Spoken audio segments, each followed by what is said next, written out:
shop owner has bought in the Santa or in any right bazaar. एक ही जगह पे मिलके those type of plastics are known as thermosetting plastics. Comparison, there are 3 types: up, down, right, left.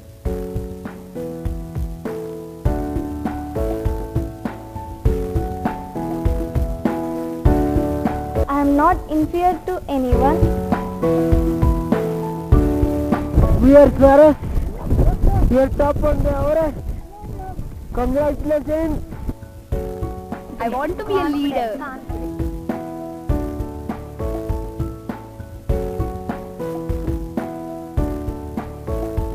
Hi my dear Sparrows, good afternoon to everyone. This is Srija Rani Sparrow from Bellanpalli, Adilabad district. Friends, I am very happy to meet you again in this platform. Okay, do you know friends, I have many interesting topics to teach you. Do you want to learn them? Okay, then come with me. So friends, let us see what we are going to learn. So let us move to the screen please. So friends, look at here. Now we are going to learn about habitat and pond habitat and about ecosystems, aloe vera adaptation and desert plants and animals adaptation and types of aquatic ecosystems and lichens. Friends, these are the topics now we are going to learn. Okay, so friends, first let me ask you some questions. Okay, answer me. What is habitat? I think you learned this in class 6th, right? Okay, let me give some examples for that. Okay friends, look at the screen once. Friends, I think you can able to see a pond, right? So what did you observe in the pond? There are some fishes swimming in the pond, yes? So friends, what you have to do is write some fishes or some animals or some plants which can survive in the pond, okay? Okay, now look at the picture. So what is, so we know that many plants like fishes, frogs, prawns and plants like lotus, lily, hydrilla can survive in the pond, right? So ponds are the habitats for them. So friends, for example, let us take a fish as an example. So if the fish can able to survive in the pond, we know that. If we take that fish to the land, can it able to survive its life? No, it's impossible, right? So we can say that pond is a habitat for the fish. Okay, let me take another example. For example, let us take crow. So the crow can prepare its nest on the tree. If we take that crow to the top of the Mount Everest, can it able to survive its life? No, it's not possible, right? So we can say that tree is a habitat for the crow. Friends, I think you got an idea about habitat, right? Okay, let us see clear definition of the habitat in the screen, please. Friends, these are some of the habitats here. There are desert habitat, forest habitat and tropical rainforest, seas and oceans and grasslands, mountains, tundra regions and rivers and lakes. These are all the habitats, friends. So look at here. So this is the definition of the habitat, that every animal has a habitat. We know that. And all organisms depend on the surroundings for their needs like food and water and also shelter. And the surroundings which meets the needs of a particular organism in the best manner is known as habitat. And in other words, the place where an animal or plant lives and grows is called as habitat.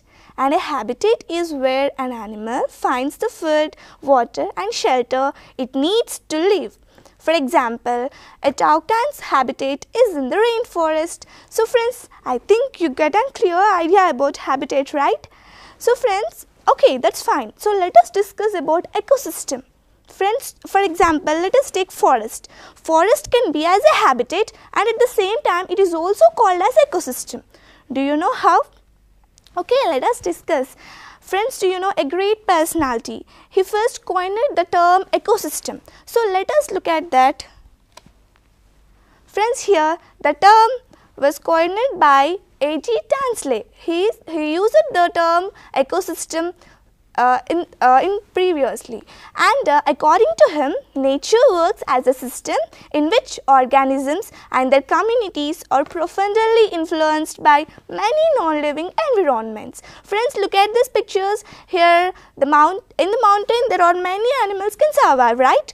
and there is an interdependence between each and every organism in the mountain, right? So that is we call as ecosystem. Okay, so that means there will be interdependence between each and every organism.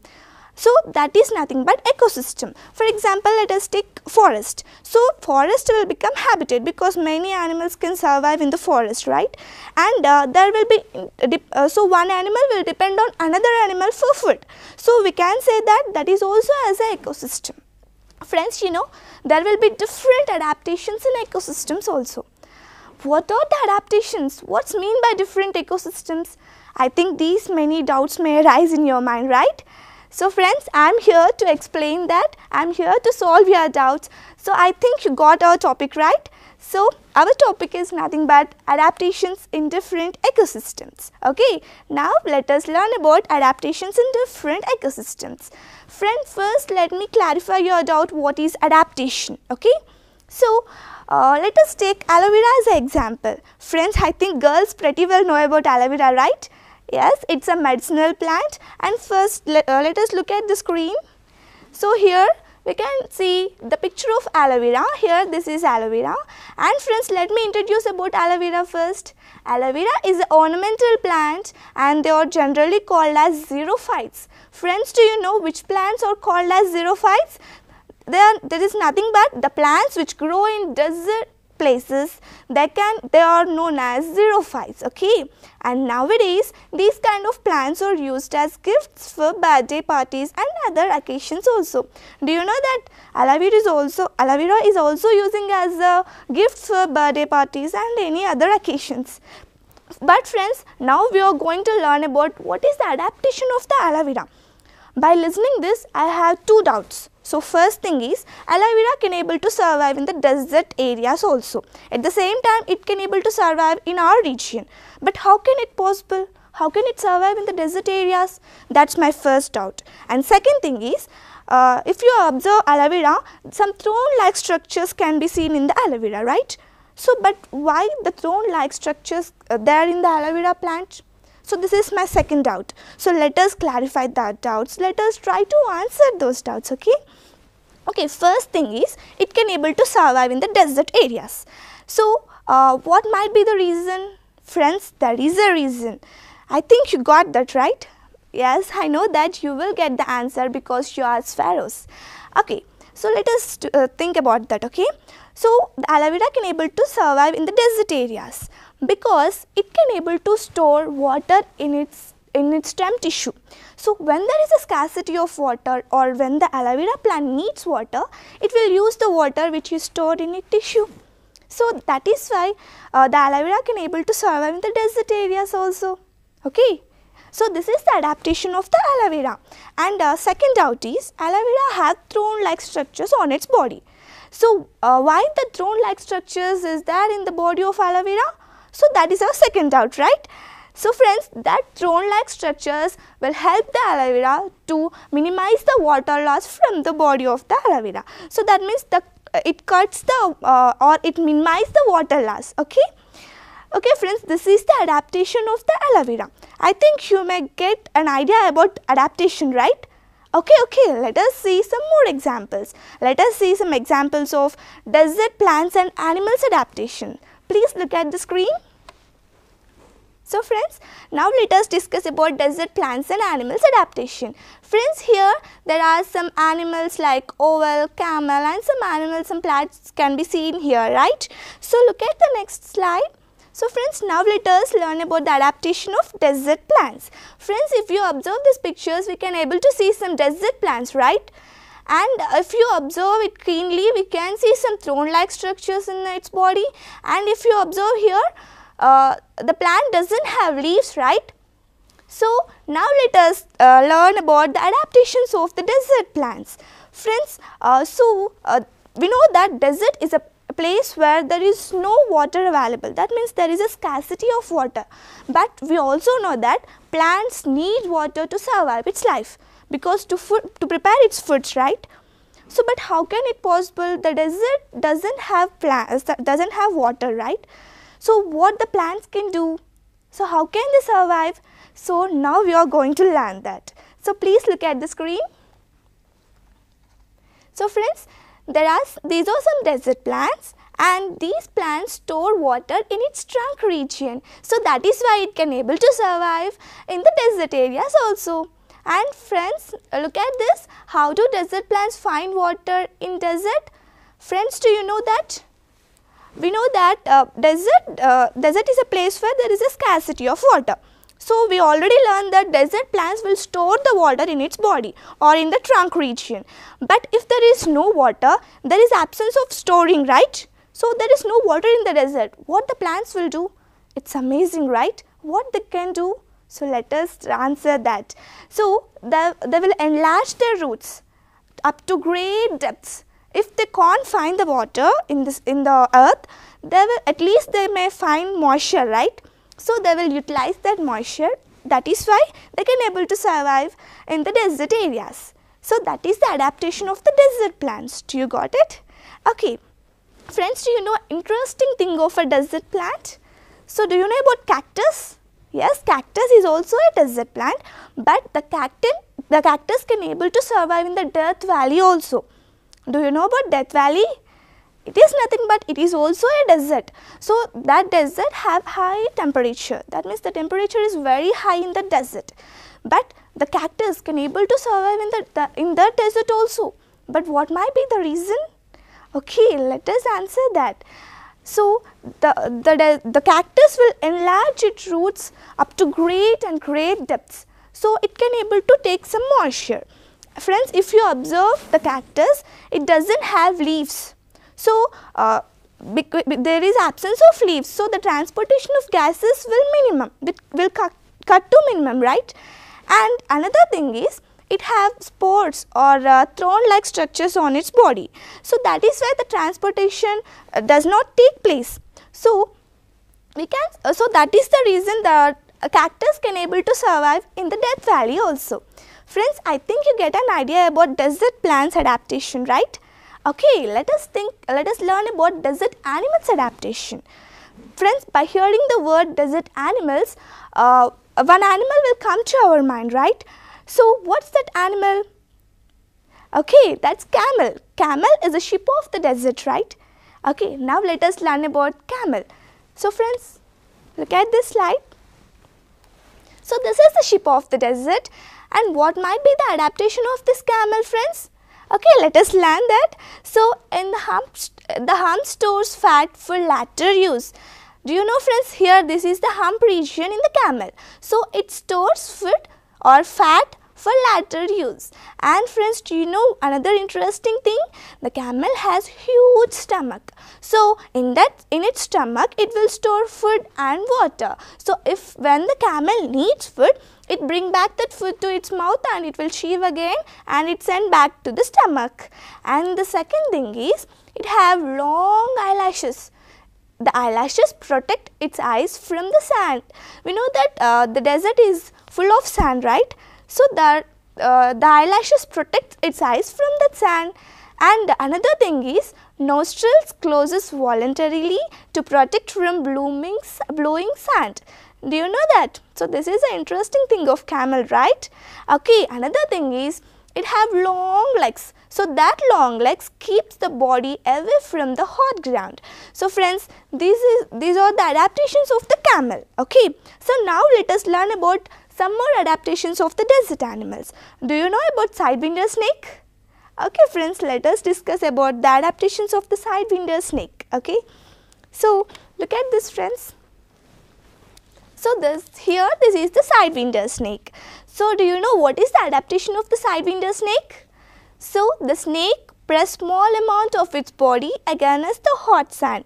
This helps it to keep itself cool. So that is the technique this snake will use to protect itself from the hot sand. So friends, if you look at this picture, this is nothing but kangaroo rat. So what's the adaptation of this kangaroo rat? So its body synthesizes little water in the process of digestion. So that is the reason it can able to survive its whole life Friends, listen, its whole life without water. Do you know that it can able to survive its whole life without water because its body synthesizes little amount of water, so in the process of digestion. So that is the reason it can able to survive its whole life without water. Do you got it? Okay, I think you get an idea about adaptation, right?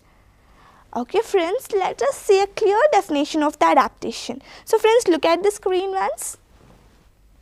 So the organisms in nature create suitable situations around them on the basis of their needs. So this is known as adaptation. Okay. Okay, let me explain that. First, we take an example, that is aloe vera, right? So the aloe vera created suitable conditions around it to survive in the desert areas. Coming to the camel is also created suitable conditions around it, like it stores food in its stomach and it stores fat in its hump region, and it has long eyelashes. So like that, it created suitable conditions around itself. So that means it's adapting that conditions. That is nothing but adaptation. Organisms in nature will create suitable conditions around them on the basis of their needs. So that is nothing but adaptation. Friends, let me give a live example for that. Friends, we know that according to the months, the seasons will change, right? So in all the seasons, we can able to survive. In all the seasons, we are surviving or not. Now it is winter season, we are using sweaters or we are doing something to make our body hot, right? So that means we are creating suitable conditions around us. So that is nothing but adaptation, friends. Very simple now. I think you get it, right? Okay, for what's our topic first? Adaptations in different ecosystems. Now we learn about adaptations, but what about different ecosystems? Now let us learn about different ecosystems. I think you learned this in class 8th, right? Okay, let us learn now. So friends, look at this slide. So the ecosystem is classified into natural ecosystem and artificial ecosystem. And friends, natural ecosystem is again classified into terrestrial and aquatic ecosystems.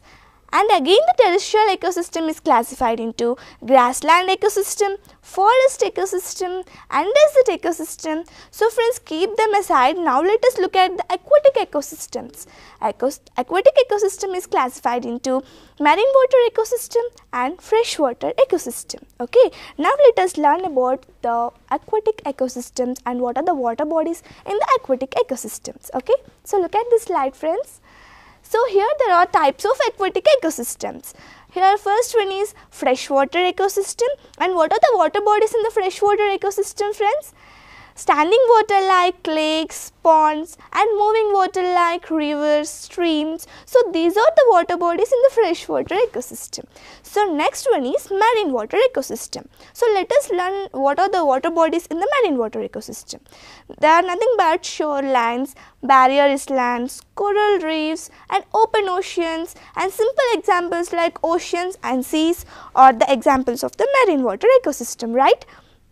Okay friends, but I had a doubt. Why the aquatic ecosystem is classified into fresh and marine water? What is the reason why we want to classify them as fresh and marine? Okay friends, let us discuss about that. In the marine water ecosystem, the salt concentration is very high and compared to the freshwater ecosystem. Comes to the freshwater, the salt concentration is low than the marine water ecosystem. Okay, that is why we classified aquatic ecosystem into freshwater ecosystem and marine water ecosystem. Friends, do you get it? Okay, now let us learn about marine life or marine water ecosystem. Friends, do you know an interesting thing?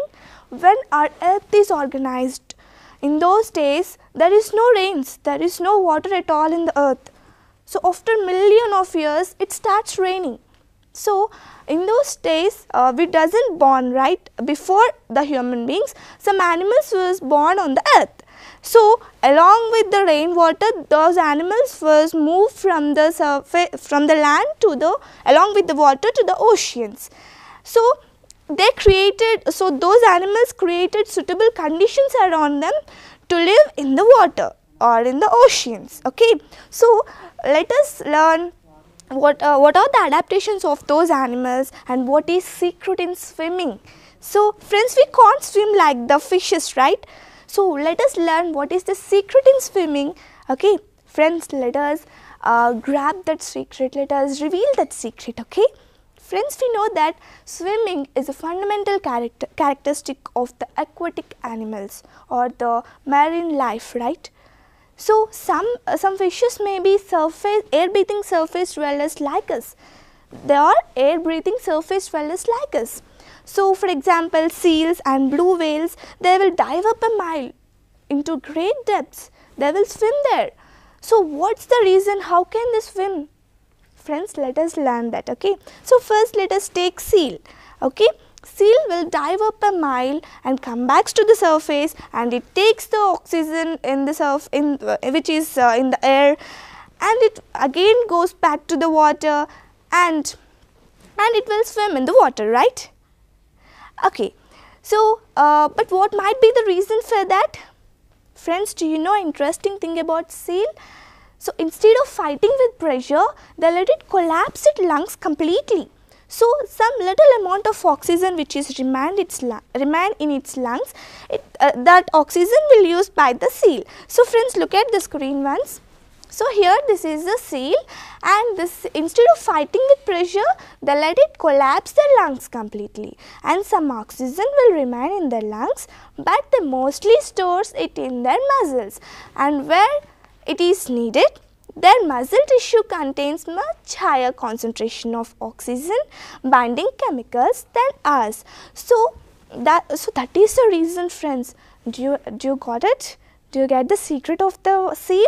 So it will collapse its lungs. So by that, the oxygen which is remained in their lungs, that oxygen will later used by the seal. Friends, there is one more advantage for the seal by collapsing its lungs, you know. So what's that advantage? Friends, by collapsing the lungs, the seal can become heavier than the water. So it will sink. So it will go to the great depths with effortlessly. That doesn't have flap flippers all the way. So it will easily move to the great depths. After reaching the depths, it will climb back to the surface by using all its efforts. It will climb back to the surface, and it will take the oxygen which is in the surface, and it again come back to the water. As usually, it will swim in the water, and it will survive in the water in this way. Friends, blue whales also share the same secret of the seal. Friends, but all the animal doesn't share this same secret, right? Okay, let us learn about another adaptation of another fish. Friends, do you know that some fishes also have lung-like swim bladders? Okay, they doesn't collapse that swim bladders in the great depths, because if it collapses, the bladder will swell greatly, because the external pressure and the internal pressure will become equal. So the bladder will swell greatly, and it will stick to the mouth of that animal. So it will die. So that is the reason it doesn't collapse in the great depths. So this is also one type of adaptation of the marine life or the marine animals. Okay, we know that some mobile animals like fish can able to take the oxygen which is mixed with the water through its gills, right? And some common animals like earthworms, they will take the oxygen through the skin, right? We know that. So like this, different animals have different adaptations. There is diverse in the adaptations, friends. Okay. So friends, do you know another interesting thing? According to the light, according to the animals which live in that zone, according to the temperature, the marine life or oceans was divided into certain zones. So let us see what are the zones. Okay. So friends, look at the screen please. So friends, if you look at here, these are the oceanic zones. The first zone is aphotic zone, okay, and the second zone is bathyal zone. This is the bathyal zone, and the final one is a abyssal zone, okay. So friends, let us see what are the conditions in these zones. If we learn them, we will get a clear idea about the adaptations of these animals, okay. So first zone is aphotic zone, right. So now let us learn about the aphotic zone. So what about the light in the aphotic zone? If you look here, see this aphotic zone, it is brightly lit, right? So the sunlight directly fall in this zone. So this zone is brightly lit. And coming to the temperature, it is up to 30 degrees Celsius, okay? And coming to the depth of this zone, here the depth is 0 to 200 meters, okay? Do you get it? Now friends, let us see what are the plants and animals can survive in this zone, okay? There are planktons, phycelia and dolphins, flying fish, green turtles. So these are the flora and fauna. That means that is nothing but plants and animals will survive in this zone. Friends, do you know another thing? These plants and animals can able to survive in this zone only because they adapted to this zone, they adapted to the conditions of this zone. So they can able to survive in this zone only. So coming to the second zone, it is bathyal zone. So friends, what about the light in this bathyal zone? It is dimly lit, okay? It is dimly lit. And what about the temperature? It is 4 degrees Celsius to 39 degrees Celsius. Do you get it? Okay, let us see the depth. So the depth is up to 200 meters to 2000 meters. So friends, what are the plants and animals can survive in this zone? There are whales, lanternfish, red-brown kelps and fishes, squids, octopus, sponges. So these are the animals and plants can able to survive in this zone. Friends, coming to the final zone, it is abyssal zone. If you look at here, so this is the abyssal zone and it is totally dark, friends. The sunlight doesn't pass to this zone, so it is totally dark. And coming to the temperature here, it is 2 degrees Celsius to 3 degrees Celsius. And coming to the depth, it is 2000 meters to 6000 meters, okay? And friends, coming to the plants and animals, the animals like brittle star, anglerfish and tripod fish can able to survive in this zone, okay? Do you get an idea? Friends, if you doesn't catch me, look at into your textbook. So that by that you can able to understand what I am teaching, okay? Friends, now I want to explain you something about these zones. The first zone is aphotic zone, right? So let us learn some more about this aphotic zone, okay? Friends, do you know the animals which live in this aphotic zone are mostly floaters and swimmers. We can able to observe some fishes were swimming in the zone, right? They will float on the water. So we can say that. So there are some of the animals are floaters and swimmers in this zone. Okay, do you get it? And friends, the eye vision is sharp of the animals in this zone. The animals which live in this zone, the animals have great eye vision. Okay, and friends, mostly they have shiny bodies. The animals which live in this first zone have shiny bodies. Okay, do you get it? Okay, friends, do you know one thing? What are the plants can grow in this zone? So look at this. So there are coral colonies. These type of beautiful coral colonies can able to survive in the aphotic zone, and they can also survive in the bathyal zone also. And some plants like algae, sea grasses, diatoms. So these are also can able to survive in the first zone. What's that? Yes, aphotic zone. Okay, friends. So let us see about the second zone, that is bathyal zone.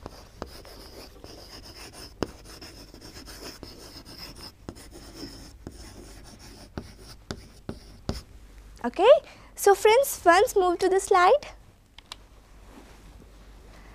So friends, look at here. What's this? Yes, this is a ray fish. So it has a flat body, right? And do you observe its eyes? It is big. It have big eyes sensitive to very dim light, right? So friends, all the animals which live in this bathyal zone will share the same secret. This animal will live in the bathyal zone. Okay, do you get it? Okay. Let us learn about the abyssal zone, the final zone, which is